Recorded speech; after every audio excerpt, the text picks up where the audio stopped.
el positivismo jurídico. De una o de otra manera hemos estado en contacto, siempre cuando entramos a la Facultad de Derecho y que empezamos a estudiar las materias del derecho, de una o de otra manera estamos en contacto con cualquiera de las tres posturas teóricas principales que estamos aquí revisando, ¿no? De una manera o de otra estamos en contacto con el positivismo jurídico, de una o de otra manera estamos en contacto con el justnaturalismo y de una o de otra manera estamos en contacto con el justrealismo. Pero preponderantemente estamos más en contacto, sobre todo en las facultades y universidades mexicanas, estamos más en contacto con el positivismo jurídico. En México se tiene una tradición jurídica pedagógica, digamos, orientada o inclinada hacia el positivismo. Esto obedece a ciertas razones de carácter incluso histórico, en las que gracias a determinados eventos de la historia se ha ido moldeando de esta manera la enseñanza del derecho, y no solo eso, sino también todo el sistema jurídico, ¿no? El sistema jurídico mexicano. La aplicación la creación del derecho y la aplicación del derecho han sido preponderantemente positivistas. Ajá. Pero preponderantemente, no significa que sea la única postura o la única forma de crear o de aplicar el derecho en México. No es la única forma, por supuesto, pero es la que domina, es la que predomina. Ajá. Y por esa razón, en las facultades de derecho, sobre todo en las mexicanas, predomina la enseñanza positivista, la enseñanza juspositivista, a diferencia de otras universidades, por ejemplo, de Estados Unidos, ¿no?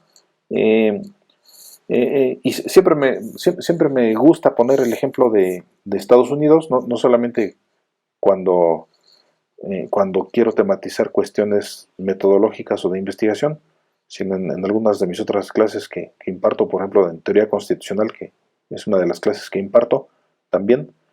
Me gusta tematizar, por ejemplo, el aspecto del constitucionalismo mexicano con el constitucionalismo estadounidense, porque hay mucha tela desde la perspectiva teórica y positivista. Hay mucha tela de donde cortar, ¿no? Respecto a este tema, ¿no? Pero también respecto al tema de la investigación hay una comparativa interesante, un contraste interesante. Mientras que en México somos preponderantemente positivistas, en Estados Unidos son preponderantemente realistas, ¿no? O incluso justnaturalistas, ¿no? Y eso hace que la enseñanza del derecho en Estados Unidos contraste con la enseñanza del derecho, me refiero a la didáctica y a la forma de enseñar el derecho, tanto en Estados Unidos como en México. Hay un contraste entre estas dos. ¿Por qué? Porque en Estados Unidos se utiliza preponderantemente el método de casos.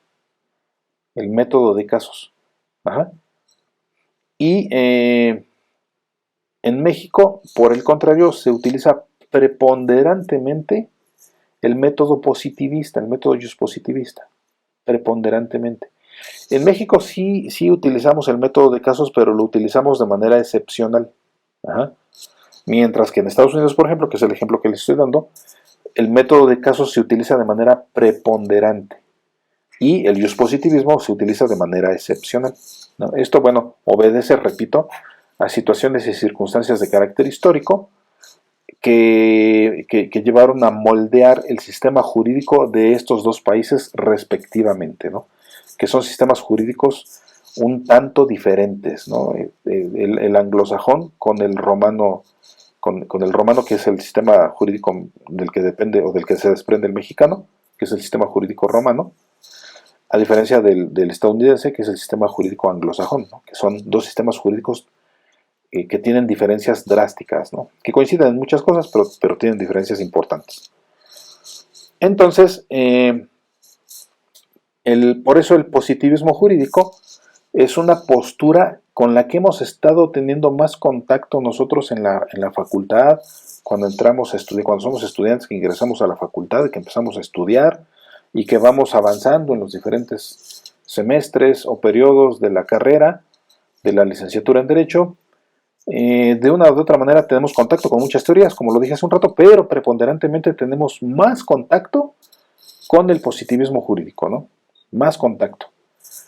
De tal manera que no va a ser, esta teoría no va a ser tan ajena, no va a ser tan ajena porque de una u otra forma la hemos estado incluso practicando, ¿no? La hemos estado, de una u otra manera la hemos estado desarrollando. De tal manera que el positivismo jurídico, les decía, es también conocido como positivismo, ¿no? Positivismo. ¿En qué consiste el positivismo y cuál es la importancia o la trascendencia o la injerencia que tiene con relación a la investigación, que es lo que nos atañe a nosotros ahorita, ¿no? Ahorita lo que nos interesa a nosotros es precisamente el aspecto de la investigación. ¿Qué tiene que ver o cómo impacta, ¿no? Cómo incide?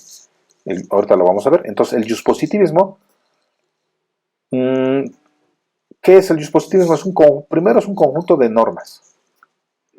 Ajá. Un conjunto de normas. Esto, bueno, se explica por sí solo. Nosotros tradicionalmente en nuestros estudios de derecho, tradicionalmente lo que estudiamos son el conjunto de normas. ¿Pero de qué tipo de normas? ¿No? Ya en algún momento, a principios al inicio de la carrera, se distinguen, empezamos a hacer la distinción entre diferentes tipos de normas, ¿no? Las normas que nos importan a nosotros no son las normas morales, no son las normas religiosas, no son las normas espirituales, ¿no? O las normas biológicas, por ejemplo, tampoco. Que en un determinado momento esas normas pueden llegar a interesarle al derecho, sí, cuando coinciden, pero no necesariamente siempre, ¿no? Luego entonces el conjunto de normas que nos importan a nosotros son las normas de carácter jurídico, y específicamente las normas jurídicas que son puestas por los seres humanos. O sea, las normas jurídicas positivas. De hecho, positivismo o positivo significa lo que está puesto. Ajá. Y entonces el positivismo es ese conjunto de normas que están puestas por seres humanos, por personas. Son normas creadas por las personas. Ajá. No por cualquier persona, sino por personas que tienen la atribución de crear esas normas, que son generalmente legisladores, generalmente. Ajá, diputados o senadores, ¿no? O congresistas, generalmente. ¿Quiénes son esos seres humanos que están encargados de crear la norma jurídica? Pues son precisamente los integrantes de los poderes legislativos, ¿no? El poder legislativo, ¿no? Entonces, es ese conjunto de normas puestas por seres humanos, que además además de esto, están puestas por seres humanos, pero mediante actos de voluntad. ¿Qué significa esto? Que estos integrantes de las legislaturas, estos legisladores, crean las normas de manera intencional, de manera premeditada, las crean para someter la conducta a esas normas. ¿Cuál conducta? Pues la conducta de las personas, ¿no? La conducta de todas las personas. Esa es la finalidad. A lo mejor aquí la palabra someter está un poquito agresiva, pero bueno, a lo mejor se oye muy fuerte, pero sí se aplica. Pero a lo mejor más que esta podríamos nosotros utilizar otra palabra que tradicionalmente utilizamos, que es la de regular, ¿no? Entonces, en lugar de decir someter, podemos decir para regular la conducta a esas normas, ¿no? Para regular la conducta de las personas a esas normas, ¿no? Y casi no debemos de decir la conducta de las personas, porque de pronto, si decimos eso, de pronto nos pueden regañar porque se vuelve, esto se convierte en una redundancia, porque la conducta solamente puede ser desplegada por las personas, ¿no? De acuerdo a lo que a algunas posturas, o a la mayoría, la postura mayoritaria, ¿no? Luego entonces decir la conducta de las personas es redundar, ¿no? Es redundante. Por eso solamente debemos de decir la conducta. Pero bueno, esto es discutible desde luego. Pero bueno, solamente estoy tematizando, ¿no? Entonces, conjunto de normas puestas por seres humanos mediante actos de voluntad, con la finalidad de regular la conducta a lo que digan esas normas que se están poniendo, esas normas puestas, ¿ajá? O que se ponen, o que se están poniendo. Esa es la finalidad. Ajá. ¿Cuál es la característica, digamos en términos así muy generales, cuál es la característica del positivismo jurídico, del positivismo? Esta es su característica.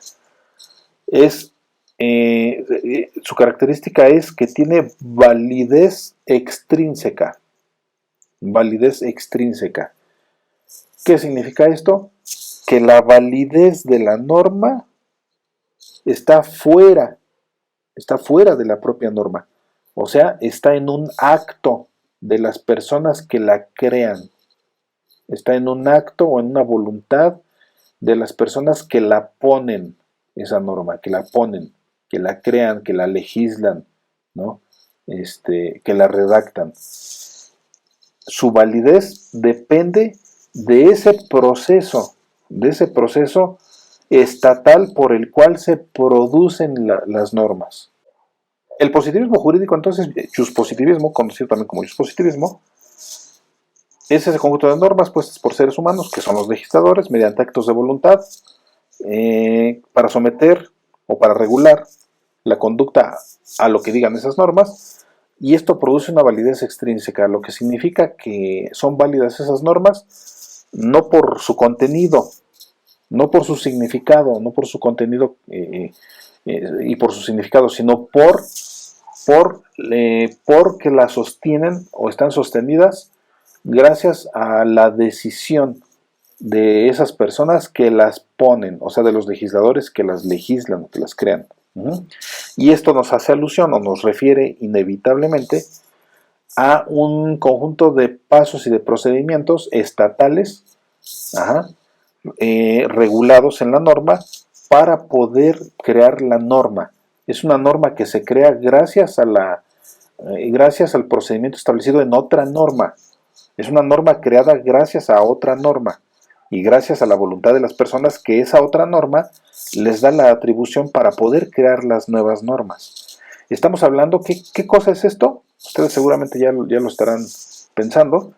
¿Qué cosa es esto? Es lo que conocemos como el procedimiento legislativo, que es un procedimiento que se lleva a cabo por un órgano específico, que está integrado por personas específicas, que se lleva a cabo gracias al desahogo de etapas específicas, que se lleva a cabo o que se produce en los tiempos específicos, ¿no?